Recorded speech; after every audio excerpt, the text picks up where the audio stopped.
hoje Marias do Brejo está aqui com Marielle Franco, mulher, negra, favelada, mãe e vereadora do Rio de Janeiro.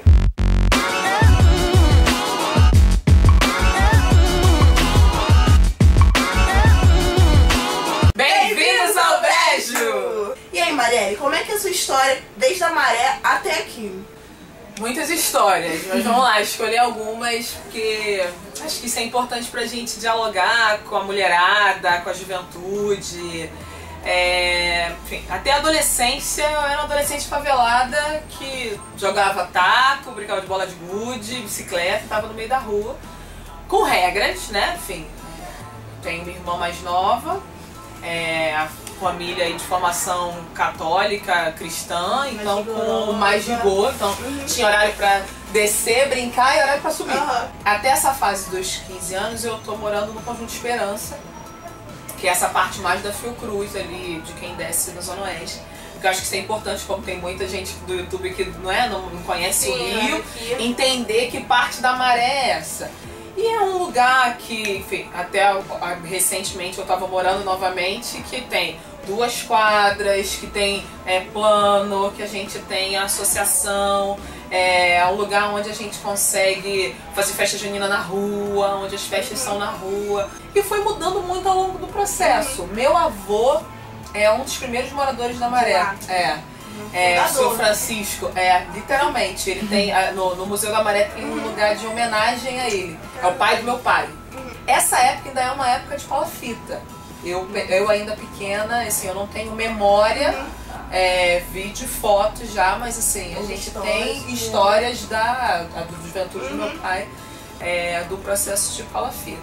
E aí eu era adolescente que vai descobrindo o futebol, a galera, os bailes. Vivendo na tua realidade ali. Total. E era uma realidade muito dúbia, porque eu fui catequista durante década, então eu tinha toda essa formação católica buscando o debate da juventude, mas uma juventude que eu fiz PJ, eu fui para missa afro, eu participei de em momentos da igreja ainda, o final da teologia da libertação, que era um lugar de acolhimento e de pensar politicamente. Ao mesmo tempo que eu fugi daquela ali pra ir pra todos os bailes funk do Rio de Janeiro. Eu tinha um caderninho com a música do endereço dos bailes. Todos. Sabia e queria. Praticava. Bom, e aí não fugindo à regra, né? Do que a gente vê, vive, constata e tá se descobrindo. Eu fui mãe com 19 anos. Com 18 anos eu engravidei. E foi muito impactante, assim, porque ao mesmo tempo eu já me reivindicava enquanto favelada, estava começando tinha terminado o ensino médio, estava entrando para vestibular comunitário, mas eu passei muito mal no início da gravidez, aqueles 3 primeiros meses fatídicos, então eu largo os estudos, né, de novo, não fugindo da regra das meninas que são mãe nessa adolescência, porque a tendência é você evadir, a tendência é você... Você também não tem um apoio, né? Eu até tive ali apoio ali um pouco da minha mãe, eu na época casei com o pai da Loiara, mas era uma coisa mais era emocional e objetiva, assim, não dava pra continuar. Então eu abandono, então só volto para vestibular 2000 para 2001. Já com a filha pequena, a Loiara, para vocês terem uma ideia, eu acho que isso é importante da gente quando fala desse campo, né, e dessa vida na favela. Eu volto a trabalhar, a Loiara tinha 3 meses. É óbvio que eu vou sempre lutar pelo direito das mulheres, pelo aleitamento, pelas suas férias atrasadas, pelo seu direito de cuidar do filho, da filha. Não é à toa que a gente reivindica tanto por legislação trabalhista. Mas eu tinha passado por um concurso que depois não pude assumir porque estava grávida. E aí fui ser recreadora infantil. E a Loiara tinha que estar com alguém, ainda bem que lá tinha um berçário, então ela vai trabalhar comigo com 3 meses. Então, o impacto na nossa vida, e o impacto de ser mãe muito jovem e com essa pouca estrutura, já começa desde daí. Enfim, e aí nessa época o pai dela também te apoiava, fazia o trabalho dele? Pai, Marielle, cara. Não, essa é uma história difícil, mas eu acho que é importante ser colocada. Não fugiu também muito a regra. Não, imagina. cara que desde ser violento a ser irresponsável, enfim, a gente ficou casado, porque também tinha todo o peso, né? É sempre importante a gente falar, ainda mais quando a gente está debatendo as religiões. Uma coisa é a minha fé, a outra coisa é a pressão que as instituições fazem na vida dessas pessoas. Então eu fiquei 3 anos e meio ainda casada, aturando, suportando, tendo só ajuda, porque não tinha divisão sexual do trabalho, divisão do trabalho no sentido de cuidado da filha, não pode ser alguma. Nem de trabalho, porque eu inclusive voltei a trabalhar antes do que ele, ficou um tempão desempregado, porque se deu ao luxo de achar que podia escolher. E aí é a hora que recai muito sobre a mulher. É a hora que recai sobre a mãe, objetivamente, né? Pra mim foi fundamental voltar pro pré-vestibular. Foi fundamental voltar ao processo de educação, que aí eu tinha certeza absoluta de que eu precisava estudar mais, para trabalhar mais, para ganhar mais, para conseguir romper com aquele ciclo. E aí em 2002 eu entro pra PUC. Eu faço, aí quando eu comecei Ciências Sociais, no final de 2001 para 2002 eu termino a relação. Consigo romper com aquele ciclo de violência. De violência, de relacionamento abusivo, de relacionamento perfeito, assim, né? Era o cara que... Da imagem, a imagem do relacionamento perfeito. Era aquela coisa assim, de... quase assim, a sua cruz. Carregue, né? Termo danado que a gente não aguenta, não possa carregar. Exatamente. Então, foi muita pressão. Então, romper com isso, eu não tenho dúvida que... foi a partir da minha interação e da minha busca por conhecimento, e conhecimento mais amplo, que depois se concretizou com a minha entrada na universidade. Assim, de estar entendendo o que é você ampliar repertório, o que era circular na cidade. Assim, eu não conhecia essa cidade.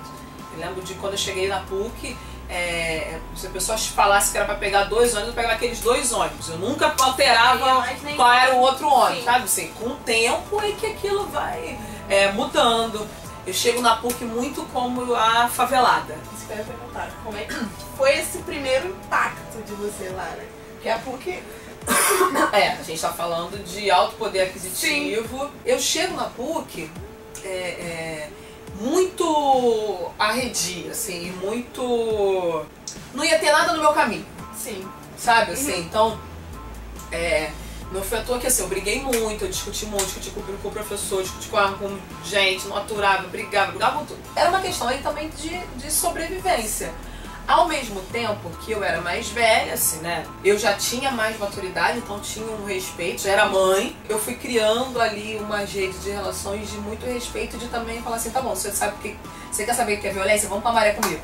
Sabe assim, tinha umas coisas dessa que era muito espontâneo, mas era muito de buscar trazer aquela realidade que muitas das vezes era colocada só ou pejorativamente, né? Então era só o lugar do bandido, estereotipado, né? Total estereotipado ou romantizado. E eu sempre reivindicando, acho que o papel do pré-vestibular foi fundamental, eu sempre reivindicando esse lugar de favelada. Então eu queria ser chamada, eu queria ser identificada. Eu já trabalhava, eu já dava aula em outras favelas, então eu queria apresentar isso, né? Ressignificar esse título mesmo. Ressignificar o título. Acho que isso é uma boa síntese. E aí depois foi disputar bolsa, foi disputar espaço. O debate da negritude, nesse momento, não estava colocado. Isso é algo importante, assim. Eu pego um departamento das Ciências Sociais depois de ter passado a Lélia Gonzalez. Mas eu só fui entender isso quando eu tive aula com uma outra professora que era negra, que era parecida. Porque numa outra aula que eu tive de gênero e raça, a professora não citou a Lélia Gonzalez como diretora daquele departamento, né? Então, assim, o apagamento e a negação das nossas histórias vem por vários âmbitos. Porque foi fundamental para mim encontrar e saber que a Lélia Gonzalez tinha feito parte da reestruturação daquele departamento das Ciências Sociais. E isso me isso me ajudou a compreender quais eram as disputas que estavam ali. Materializou pra você. Materializou. E trouxe essa perspectiva para além da favela.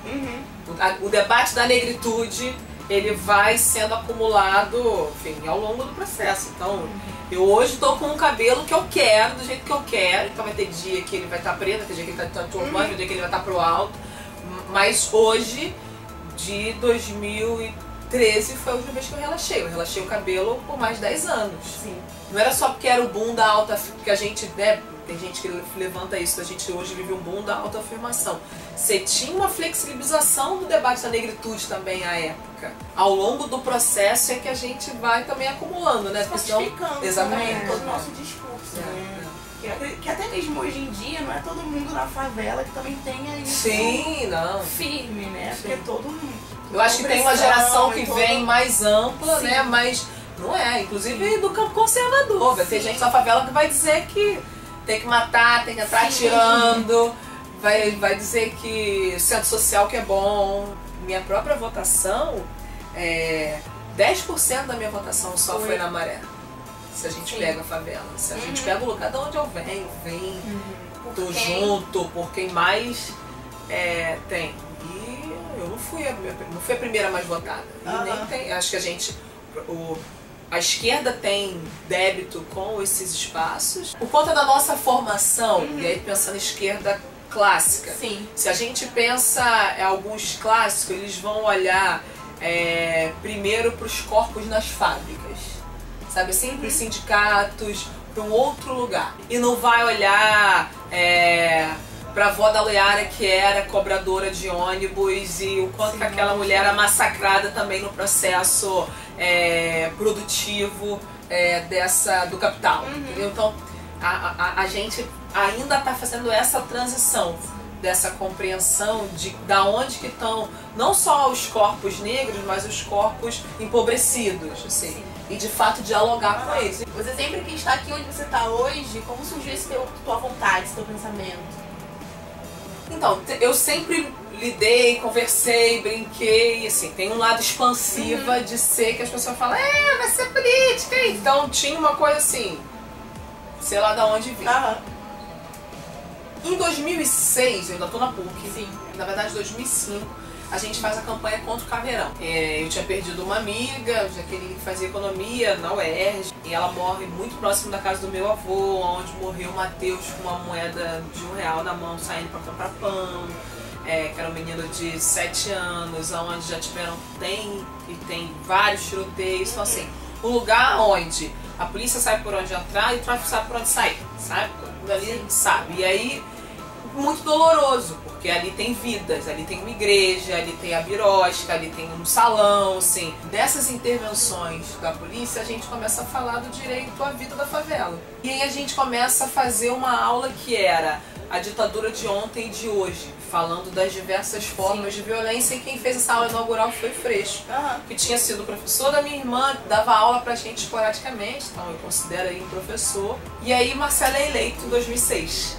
E a gente entra para a equipe em 2007. Eu com essa pauta de movimentos sociais, com essa pauta de favela. Sim. Então é a concretização daquela brincadeira que o povo falava assim, vai ser vereador, vai ser política, não sei o quê. Enfim, trouxe a brincadeira pra realidade. Trouxe a brincadeira pra realidade porque eu era. Trouxe a favela pra política porque eu era. Aí eu passei a ser assessora de favela. Depois eu fui da Comissão de Direitos Humanos, depois eu coordenei a Comissão de Direitos Humanos. São quase 10 anos de trabalho direto. Tinha um lugar, uma pauta, que a gente precisava estar disputando outros espaços com a expertise, com o acúmulo que a gente já tinha.